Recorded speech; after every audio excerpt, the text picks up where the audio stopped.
We just saw Wotc announce their new spoilers. We're going to take a closer look at the upcoming Magic products, more specifically Dominaria United, because there were a lot of spoilers for the new Dominaria United upcoming set. But first, let's just check out what's going to happen. We're just going to put it on the screen for you now. As you see, we've got a full announcement of what's going to be happening the next couple of sets. We have Brothers War, as we already knew. Then we're going to have Phyrexia, All Will Be One. Then we're going to have the March of the Machines, and it's going to culminate or end with the epilogue that we discussed earlier in a previous video. Check that out over here.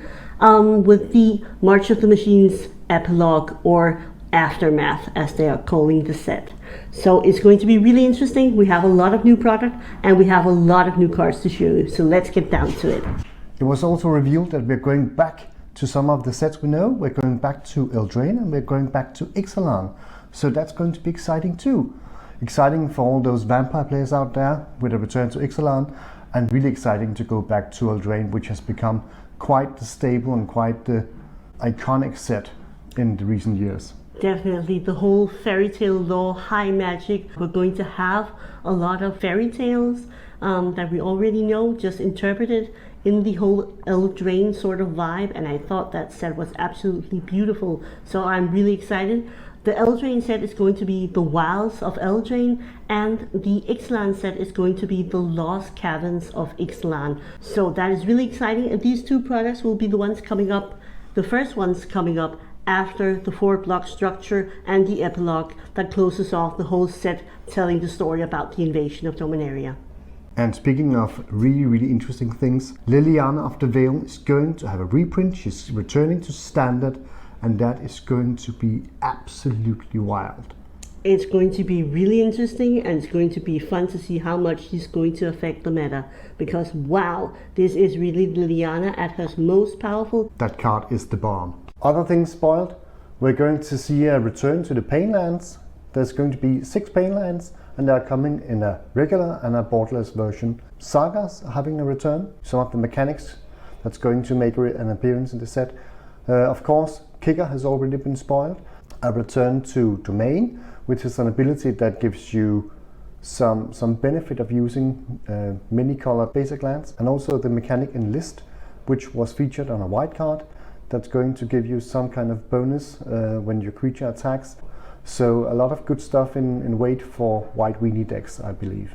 We already saw a couple of weeks ago that they released these beautiful new lands that are so fitting for Dominaria.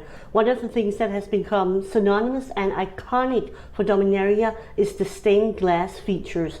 They have featured on some of the saga cards, on a lot of the concept art, and it is back.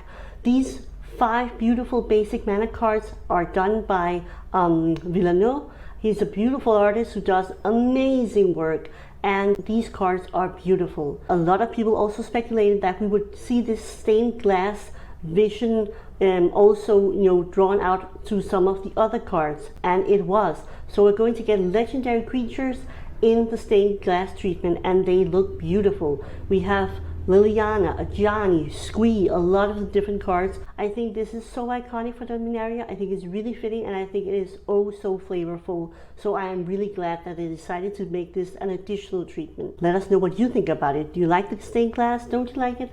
Let us know in the comment section. A very interesting rumor has been circulating for a day or two, and I finally saw what the rumor is based on.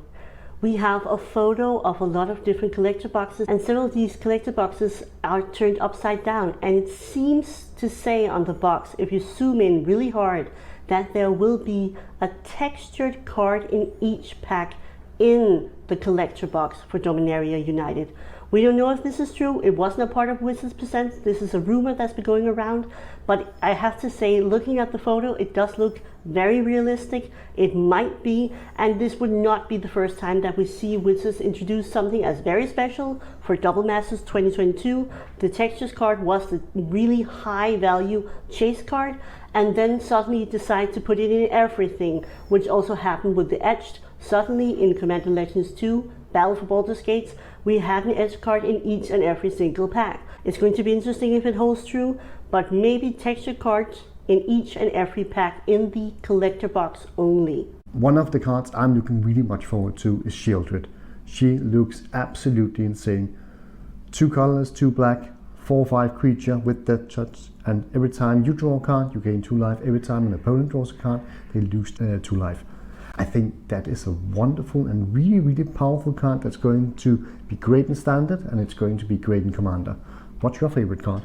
Right now, I'm just gonna have to choose with my gut instinct and go with the Goblin. I think Squee is amazing. I loved his side story and I love the art. I think it's so, it's just so Goblin. I really love the flavor of the card, and I think that he got his own majestic glass stained version. It's amazing. It's iconic, and well, he's king. Yeah, and he's king of the goblins. I think it's really great. So Squee might probably flavor wise be my favorite, but I also think that Shieldred and Liliana is going to be they're going to be making some waves in Standard for sure. Yeah, I think you're going to build some really, really powerful black decks in Standard. So watch out, White Weenie. Watch out, Burrows. We have it coming for you. Oh, someone identifies as a black player, huh? But definitely have a look at the cards. They're beautiful, and maybe you want to have a look at the stories. I think actually the storyline for this set of Dominaria United is pretty good, and I think the side stories that they did for Squee and Liliana, they are definitely worth checking out. I'm going to link them down in the comment section. Speaking of Squee, some of the beloved tribes from Magic's history is going to make an appearance. We know that elves are coming back, the elves of Yarimaria, and we know that goblins are coming back. We also know that the Knights of Benalia is going to feature prominently in the story, and we know that the Kilts are going to be back also. And on a sad note, we can now confirm that Ajani is definitely being fractionized. He is being completed and he will kill Jaya. The end of the video was very clear, and he got also his new card, and especially on the Phyrexian version of this card, it is clear to see that Ajani, our poor old good friend, has been completed. Yeah, he is all red-eyed and evil looking and roaring in anger and pain. One of the cards revealed by Wizards was called Extinguishing of the Light. That card features Jaya looking really dead. Or at least like seconds, moments before passing, so yeah, definitely. Yeah. So that is going to be farewell to 2 of our beloved planeswalkers from Magic history. Going somewhere really interesting with this. I think they pretty much also confirmed we will going back in time in Brothers War to sort of fix all this happening, this invasion happening and going on Dominaria United. I think a lot of interesting cards, a lot of interesting lore. I am really looking forward to seeing more cards over the next couple of days. But we just wanted to make this little video for you and just give you the update as soon as we had it. So hopefully we will see you again next time. Yeah, and also financially speaking, hashtag not financial advice, I think this set is going to be an absolute bomb. You have all the nostalgia with popular tribes. You have Liliana of the Veil getting a reprint. That's insane. You have stained glass art, and you are maybe going to get textured art also. And on top of that, you have the hidden treasures. So you can't go wrong with this set. I still need to see a little bit more about opening it, but I will be definitely buying something and opening it, because it does look really fun and it looks really flavorful. Yeah, but at least at this point, I'm certain this set is going to be a banger. It's going to be an absolute smashing hit. I have no doubt in my mind. He's convinced. I'm not quite convinced yet. What about you guys? So if you like this video, please hit the like button. Please consider subscribing. It helps a ton and we would really appreciate it. Thank you.